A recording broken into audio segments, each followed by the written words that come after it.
Just take it from there. Parents, teachers, and students have been muddling their way through academics this past year. Parents have shouldered the burden of teaching, monitoring homework, and motivating attendance. Teachers have shouldered the burden of connecting in a virtual space with kids, often while parenting their own. And kids have shouldered the burden of, well, all of it, learning virtually while missing their friends and all the things that go with a normal routine. And if you have an outside the box kind of kid, these struggles are only amplified.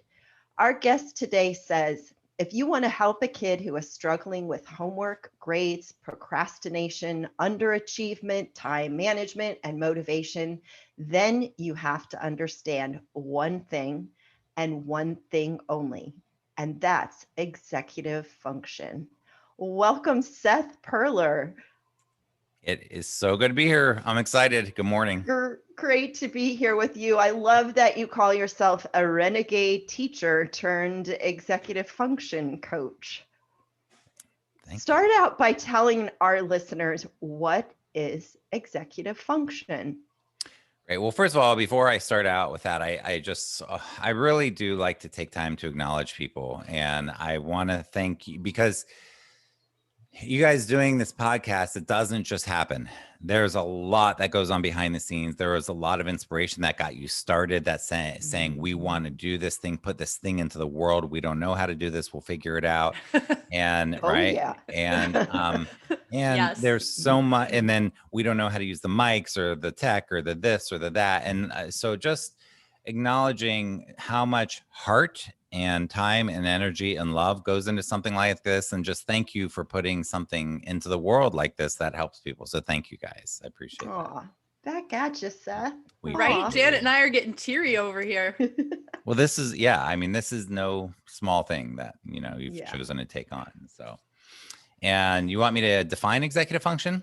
Yep, I think that's a great place to start. It's easy to say this is what you need to focus on, and then I need to know what am I focusing on? Great. Yeah. So to define executive function, let's start off by saying that a lot of experts define it very differently. And a lot of experts define it in a very clinical way. And the problem with that is that it makes it seem inaccessible to parents and teachers because the words executive function don't say what it is. Like it's not just like plain everyday words. So, but in plain everyday words, all executive function is how our brains help us get things done. Now that sounds very simple, how our brains help us get things done, but the things that are within that are way more complicated. So when you said in the intro, like you just got to understand one thing, executive function, well, that's great, but it's a very complex thing. I don't want to act like, this is just some simple concept, but it's just getting things done. And in the context of the boys that people are listening for, the things that people who are listening are concerned about them getting done are not things like Legos and gaming and art and sports or things like that. The things that we are concerned about, that because the high interest things, they have no problem executing on. But the things that they, and that meanwhile, the words executive function, it's how the brain helps us execute tasks. That's why it's called that, by the way. So, but the things that we're concerned about are two things, and that generally is schoolwork and responsibilities.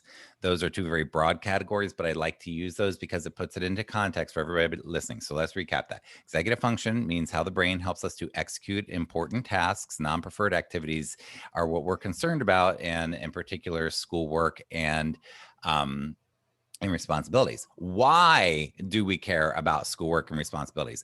Because we know, and our gut knows, and our fear in our body knows that if this kiddo does not figure out, if this boy does not figure this out, how to get important things done, they are going to limit their choices, opportunities, and possibilities for their future. And that terrifies us because the reality of how difficult it is to live in this world, it requires a lot of execution on things we may not feel like doing. And if I love that you acknowledge that, because so often, we kind of are teasing that part out, that a lot of our parenting is born of this place of fear And the Mhm. fear is housed in our concern and care for our children. We want these boys to do well. We are, you nailed it when you said terrified. We're terrified that they won't. And then often we get stuck there because we don't know, well, what do we do next? And so Mhm. that's what you're going to help Well, us. and it's that place of, oh, if I could just motivate him, and that if we can just do it from the outside and motivate, and you cannot make someone be motivated. It's got to come from within. Or we can temporarily, and it seems like it, or it's a quick fix, or it fixes the issue in the moment. But what are some things Mhm. that you all see people do to motivate kids, whether they work or not? What are the efforts that people Oh, take? it's all the things. It's either the rewards, more screen time usually, or it's the penalty, less screen time Mhm. is the big one right now. That feels like the only currency That's that one, parents have. but parents paying, for chores or for grades. That's another one. Withholding of, if you don't get this done, you can't do X, Y, or Z activity or sport. It's kind of the like bargaining, you do this and then I'll give Mhm. you this, or I won't. The converse. Excellent. And I asked rhetorically, but I just like to hear how other people frame it. So we have punishments and rewards that are often used to motivate. And then what Mhm. else do you guys see in terms of words that people use to motivate? Logic, reason, What? nagging, bugging, Yeah. Yeah, a Nagging. lot. Everybody lectures. tries nagging. Nagging, and it's also the future forecasting of if you're not turning in your homework assignments now, you're not going to get grades, you're not going to get into college, you're not going to, and boy one doesn't really care, quite frankly, and isn't able to project into the future I that love that. far. So it's just white noise. Future forecasting, fear. I love that. That's a Yeah. good one. Mhm. Mhm. Yeah. So what do Yeah. we do? Those Yeah. don't work that well. I mean, like you said, maybe temporarily you might get compliance, but Okay. Can you talk more about that word? Why'd you choose that word? temporarily or compliance? Compliance. Because I used to be a nurse before I was a parent. And so compliance, we use that term too, which was basically when somebody does what you want them to do, and you would term somebody non-compliant, but that often it wasn't that they didn't want to do the thing. Often they didn't have what they needed to do the thing. So if you call somebody non-compliant for not taking their meds, but the actual issue is that they don't have health insurance and they can't afford their meds, Mm. you're glossing over. And I think this is very similar. So your kid can act compliant for a while, but if you don't start addressing that underlying issue, you're not going to get there. The kid's not going to be able to continue doing whatever it was he temporarily did, like actually doing the homework. While you're there, do your homework. Right. So it's this what's called an external locus of control, where the parent or the nurse or somebody is trying to get somebody to comply, and that compliance does not indicate. Tell me if the power saw outside. So for all you listeners, there's a power saw outside. If you guys hear it, and Can't I'll hear close it. the door. But yeah, we want to get this compliance for them to do the thing that needs to be done, because we do have the future thinking. We see that this must get done or there's going to be consequences.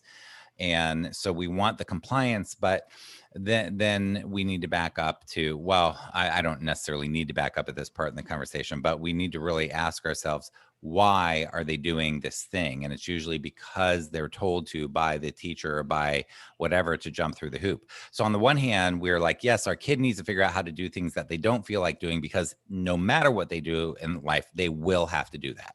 Yeah. But then the question also comes, how reasonable is this thing How that they're reasonable is being the hoop? asked to do in the context of everything? So for example, maybe they have math to do. They don't feel like doing it. And it is actually valuable for them to learn this math, but they're so far behind. They have 30 assignments to do. Them just like rushing through it and getting it done is not helping them learn math. Is the thing we're asking them to do in the grand scheme of things, a reasonable thing in their life? Or maybe the worksheet has 50 problems and they really only need to do 3 or 4 high quality ones to actually get something out of it. It's like, if I'm going to do push-ups today and I do 1,000 push-ups today and no more for the month, that 1,000 push-ups is not going to get me any results. Whereas if I spread them throughout the month, there would actually be some toning going on. But that's what a lot of the kids, a lot of the, in terms of this podcast, a lot of the boys going through, the kids that I work with going through this stuff, like they're so far behind, and they're just trying we're trying to get them to be compliant, to motivate them, to get them to do the things, but we're not giving them internal motivation or an internal locus of control. And then circling back to your question, Jennifer, so what do we do? Yeah. So that's such a common thing, especially right now, pandemic, really hard on everybody. So you've got this kid, Janet, I know you're working with parents who complain about this. You've got this kid who is like 30 assignments behind in this class. He hasn't turned anything in. The end of the semester's coming up. Do I just let him fail? Do I just push him through to do these things? What would be your recommendation, Seth? So again, sadly, this is complicated. This is not something, and there are a lot of experts out there that have, these sort of pat answers for things. And I have sort of pat models for things, but it is complicated and every kid's complicated. So first, to answer your question isn't to give you a crappy answer. It's different for everybody. Second, but I love that honesty. I mean, that's part of what we're about here. We do these podcasts because there aren't any easy answers. So we're going to give you bits and pieces, and then listeners, you take what applies to you, your kid, your situation. Yeah. And second, I think it really is sort of looking at those two things that we were mentioning before. How reasonable is the thing? And then what do you do in that case? And then when they are doing the thing, what do you do to be supportive? So let's first look at how reasonable is the thing. What can parents do? Well, you have to be really realistic in terms of how reasonable is the thing. Now, we get into a problem here quite often because parents and teachers will get stuck in this particular trap. Some of you guys have seen this. They'll say, well, we know he can do it. We've seen him do it before. Do you guys hear that? Well, and along with that is we know he can do it, but he didn't pass the quiz. He didn't pass the test. And one family I'm working with right now is 70% of his grade is the tests and the quizzes. And he can't do these quizzes, these tests online. He just can't do it. But he's doing the work and he knows the material and he's getting penalized. I'll tell you what, that is not very motivating for him to do the next assignment. Very good point. So that's an excellent point. So I'm sorry for everybody listening because we could go down so many tracks here, but these are so important. But that one is so important. You have to understand the experience that these boys are having. They have been asked to do things so many times. They have, quote, failed, or it's not been good enough. They've been told redo it, or you forgot to turn your name on it, or you're getting half credit, or it's late and you're getting a 0, or blah. They've been told these things so many times, and we forget that we are there to serve them. Now, I'm speaking from an educator's perspective. I mean, there's lots of context, but in our quote system, we, the teachers, the educators, the school, the principals, we are there for them. It's not the other way around. They are there to comply for us and our rules, and we are there to serve them. But what has happened is we've created a system with these standards and this Common Core and these tests and all this crap that is, it gets teachers really off course from why they got into teaching. They got into teaching to help kids. They get a lot of pressure from above to do things certain ways, and they almost, a lot of them, not all of them, lose sight of why they even got there in the first place. 50% burnout before year 5 and quit. 50% of the people we have hired to serve our kids quit by year 5. What the hell are we doing here? And then the ones who stay, who do you think they are? A lot of them are brilliant, amazing teachers, but a lot of them are compliant and they're just like, it's good enough or whatever. And they're settling. Do we want that for our kids? Well, that's the system we've created. And then So they're in a place where they're like, I have this pressure to get these kids to look like this on paper and to walk through these curriculum things and meet these standards. But the experience of the boys is, I can't, for some boys, I can't, who struggle with executive function, I can't do what they're asking me to do. The absolute load. I was, the true story, I was speaking with a kid the other day, the beautiful conversation with this boy, and he said, Seth, actually, I wrote it down. He said, I wrote it down because I'm going to do a post on it. If I can find this, but it was so key. I can't find it. He said, I have so much to do that I could literally spend every waking hour doing it. So he wants to do well. He struggles with Yeah. executive function and focus, but he would spend every waking hour, a second, he said, doing it.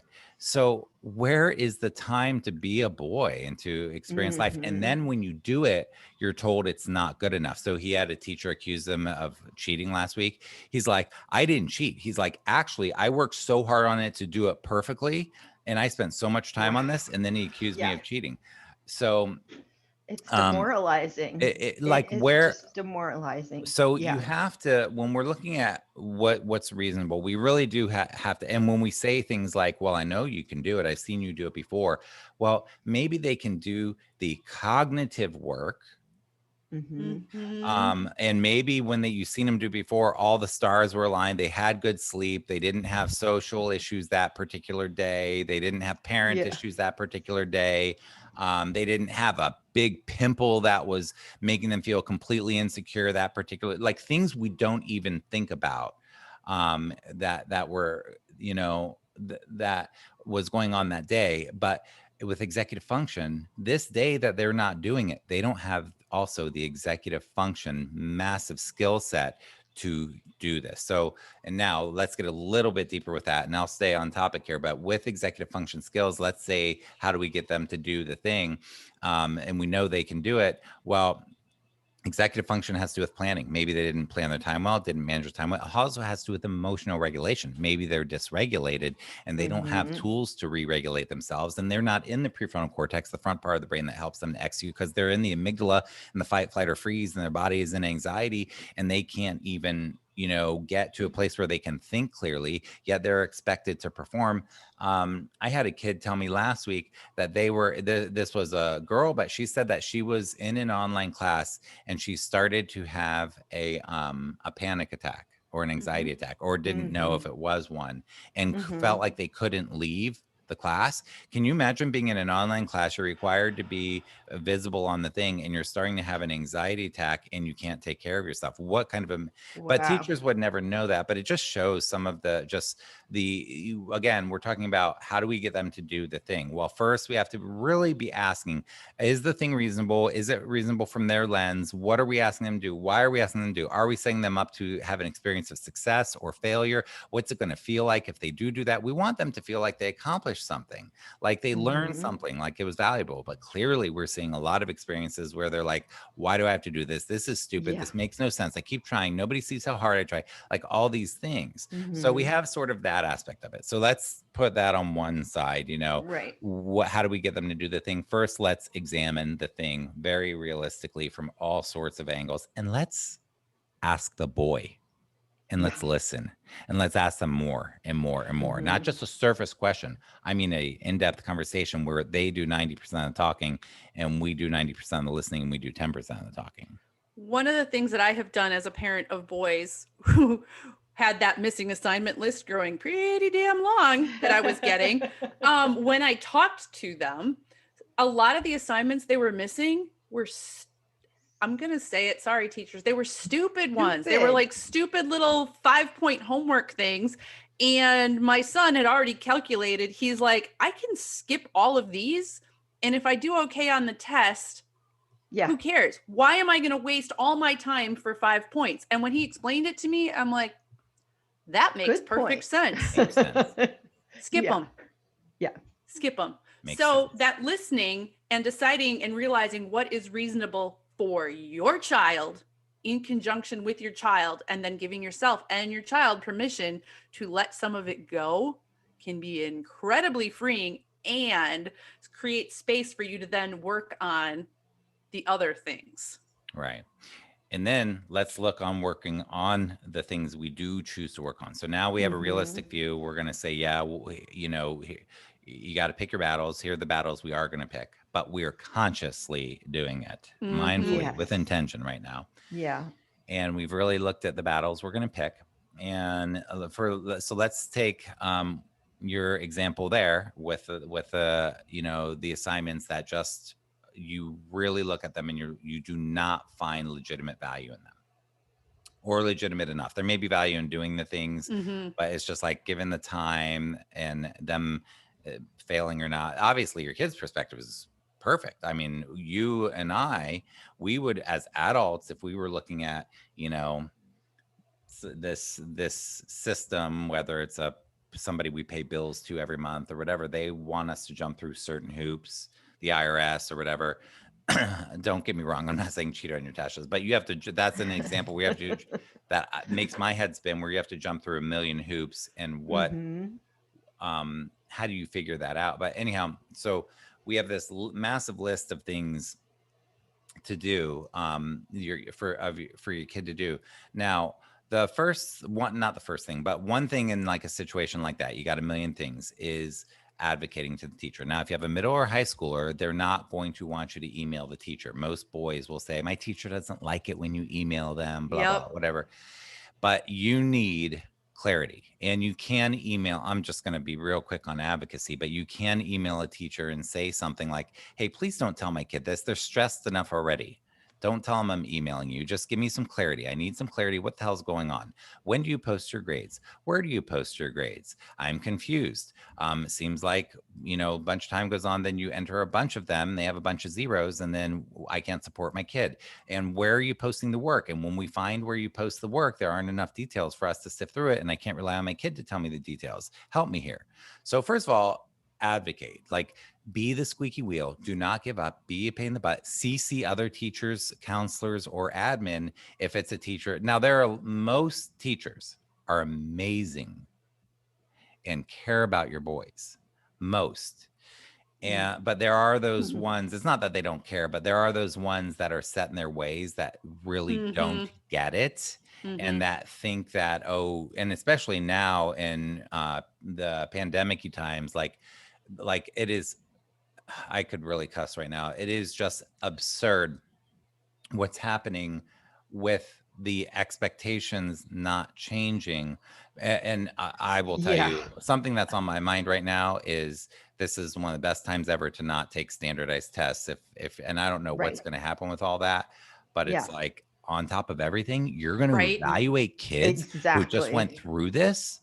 And then you're going to make a cuss right now too. And you're I don't know if I've heard you cuss yet. You haven't. You've heard me say that's the level of frustration. And I just want to pause and interject here too, because I think that this happens often. And with middle school and high school, you're talking about the parent emailing the teacher. This one family in particular that I'm working with, it's, you know, the encouragement of course, the parents encouraging the boy to reach out to the teacher and ask about the quiz. And the mom is going around to the teacher saying, you know, my boy just needs a few words of encouragement from you. Can you email him directly? And they don't do it. And the same situation is, the teacher will say, the parent saying to the teacher, my boy needs help with this. He's feeling shy to come to you. Well, he needs to reach out to me, says the teacher, or I can't help him. Right. And that, I'm going to cuss. That just makes me crazy. Yep. He's in middle school. He probably has the pimple that you were talking about.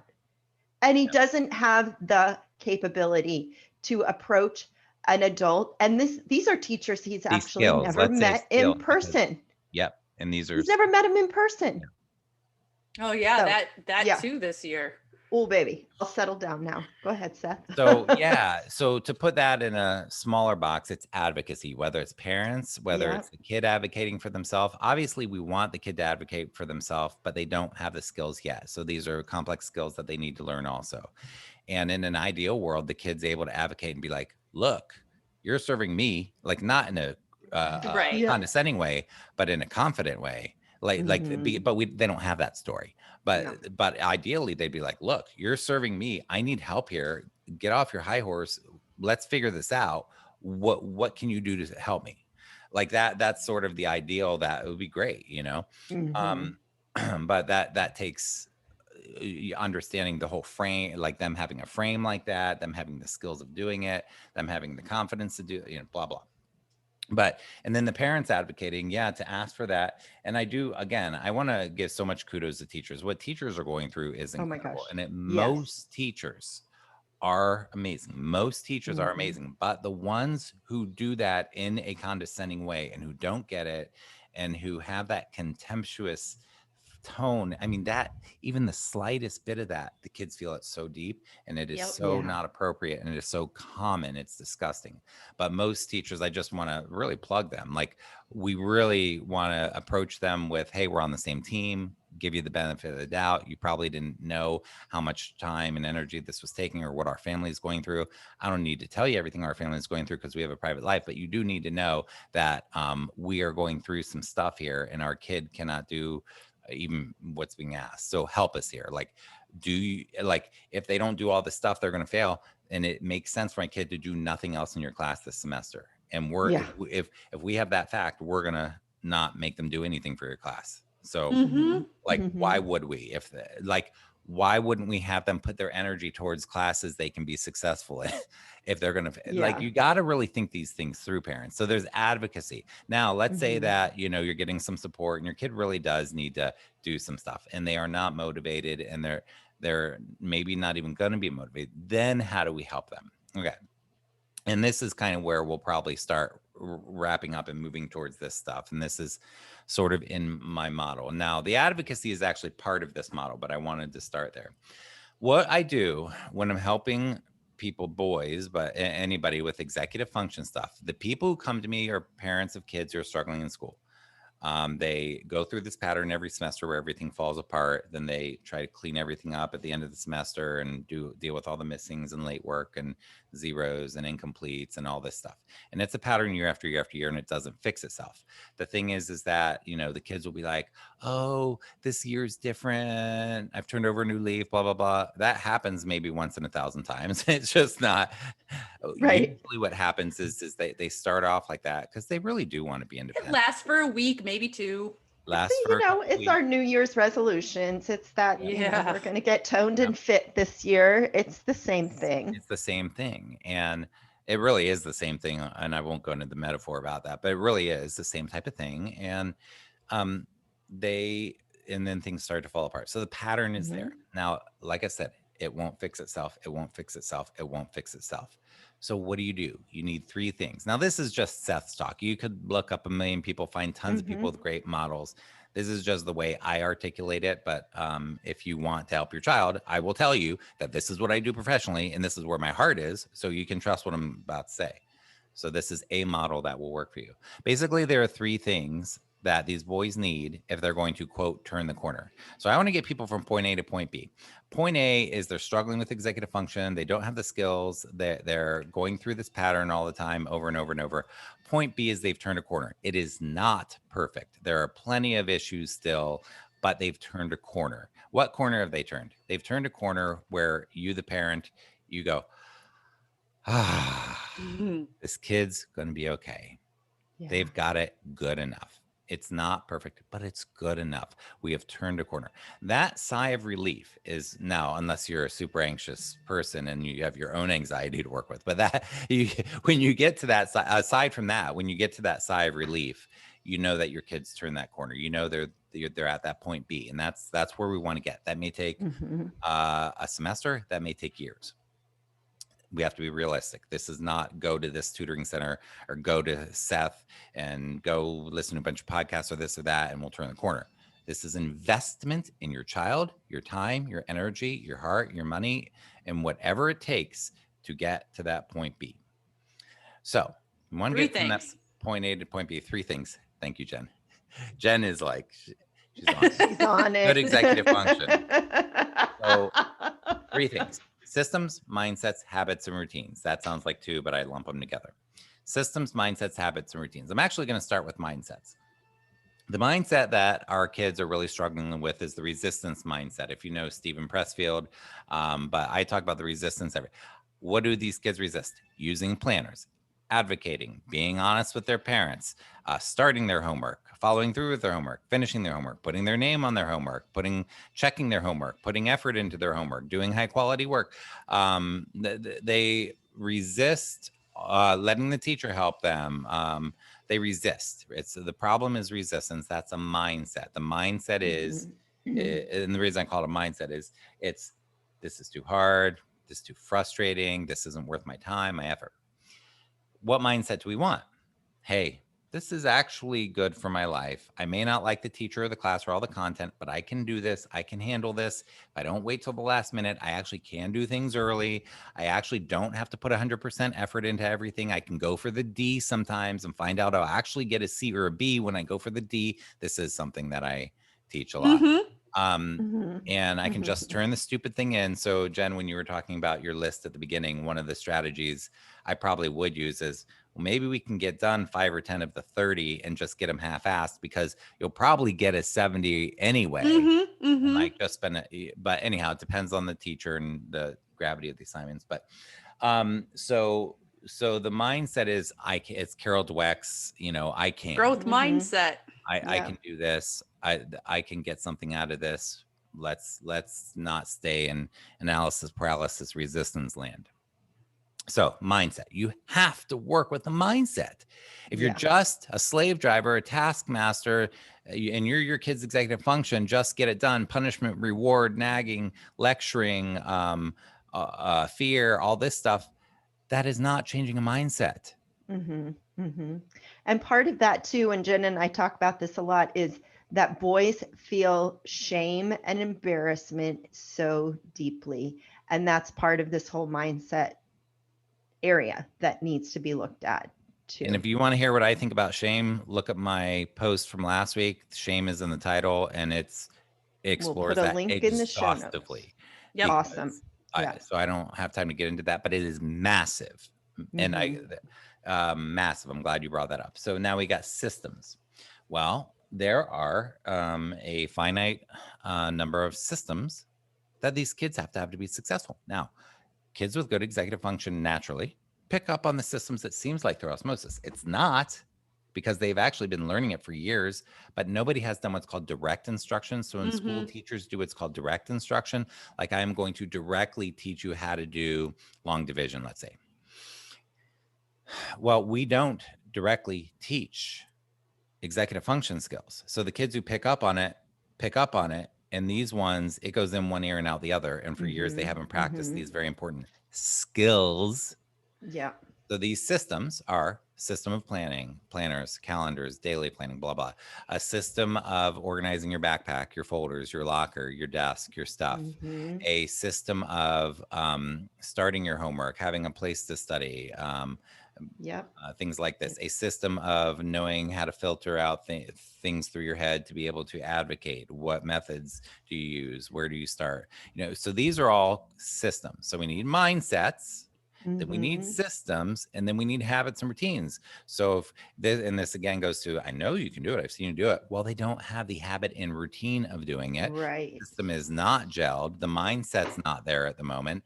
But once we have the systems and the mindsets, then we want to use them so that we can build habits and routines, because what good is any of that stuff if we don't have a habit and routine? So I can tell, Jennifer, you have pretty good executive function. It's interesting. I think I do sometimes, but man, I struggle with that whole resistance. I see your pile behind you. Oh yeah, that's one. You don't see the one in front of me. But that might be a system that works for you.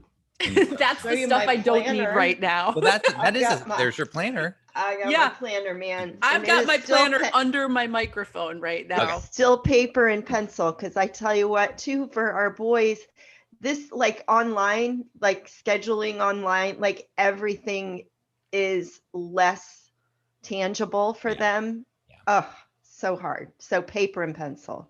Yeah. And I use different colors for different appointments. So And you really go into your systems. systems, and it seems Yeah. like maybe then Jen has them good enough, right? You Good enough. communicated, and you've got, like I say, good enough executive function, and then Janet maybe goes more into, let's really develop our systems. I see need. So we have systems, mindsets, habits, and routines. And That's those why I work with Janet, you guys. I work with Janet because she's better at that stuff than I am. And yeah, I have an assistant who's like so good at everything I'm horrible at, but I struggle with this stuff. That is me. I mean, I failed out of college, dropped out of a second college, almost failed out of high school. And this since, first grade, Mhm. my report cards in first grade said daydreams, does not pay attention, lazy, blah, blah, blah, blah, blah. Yeah. Yeah. I've lived it. And that's why I love helping these kids. Mm-hmm. And you are a successful adult. I just think we need to draw that out for parents sometimes. With our future forecasting, we look at our kids and we are afraid that they are not going to be able to live satisfying adult lives. They're not going to be able to support themselves. You're doing all of the things. Yeah. You're Thank you fine. for saying that. Like I had my struggles and I figured it out. I do not want my kids to go through what I went through, the kids that I work Mhm. with. And when we have a structure, again, since it's not taught directly, when we have a structure to teach them these things, they don't have to go through so much frustration, and we can know earlier that they've got to that point B, and they're going to be. So the thing I hear from parents is, I just want my kid to be happy and successful. For that, Mhm. more than any Mhm. sentence ever that I've heard from parents. That's what we all want. And there, as we started, this is a nice segue to the beginning, circling back. They're terrified that their kid won't be happy and successful. Everybody Yeah. wants their kid to be happy and successful, and Yes. they can do it, and they don't have to look like what our imagination thinks or what standardization seems to imply, or testing, or all of these things seem to imply. What we need to do, if your kid doesn't fit in the box, I mean, there's homeschooling, there's unschooling, there's don't worry about school, there's GEDs, there's so many the options, and people that terrifies people, but doesn't matter. All we want is them to be happy and successful. So let's get real on what all the options are, and let's build their strengths. School often does Yeah. not, sadly, not always, but Often, sadly, more it often often doesn't than build yeah. their strengths. Yeah. And the teachers Yeah. are well intended, the parents are well intended, but a lot Well, of times these kids are walking out saying, I hate school, I hate learning. What have Mhm. we done here? and we know, I mean, we have created a system that does not work for many of our boys. And so that's, I love that you're bringing this wisdom to parents, to our listeners. And I think our parents need some reassurance that, you know what, your boy might not fit in the academic box and he still has these skills. And it's so much about also addressing his passions and interests. And um, Even Seth, if it's not in school, just even if it's get not in school. immersed in those. Amen. Amen. Amen. Amen. Yeah. And Amen. I'm no, all we're about not just saying let them play video games all day long. No, We're not saying that. no. not But saying that. yeah, there's so So- many things. Yeah. So Seth, where can people find out more from you? This has just been like the tip of the iceberg. This is such a fascinating conversation. Where can people find you? Well, And Go yeah, ahead. in August we have executivefunctionsummit.com is my executive function summit, and I get these amazing experts every year, and it's like an immersive, amazing, crazy weekend of just immersing yourself in these people who really help. It's for Nice. parents. It's specifically Great. for parents. Link in the show notes. Executivefunctionsummit.com. SethPerler.com is my site. You can sign up for my updates. YouTube, I'm on YouTube. I have a million videos, but usually people sign up for my weekly updates on SethPerler.com.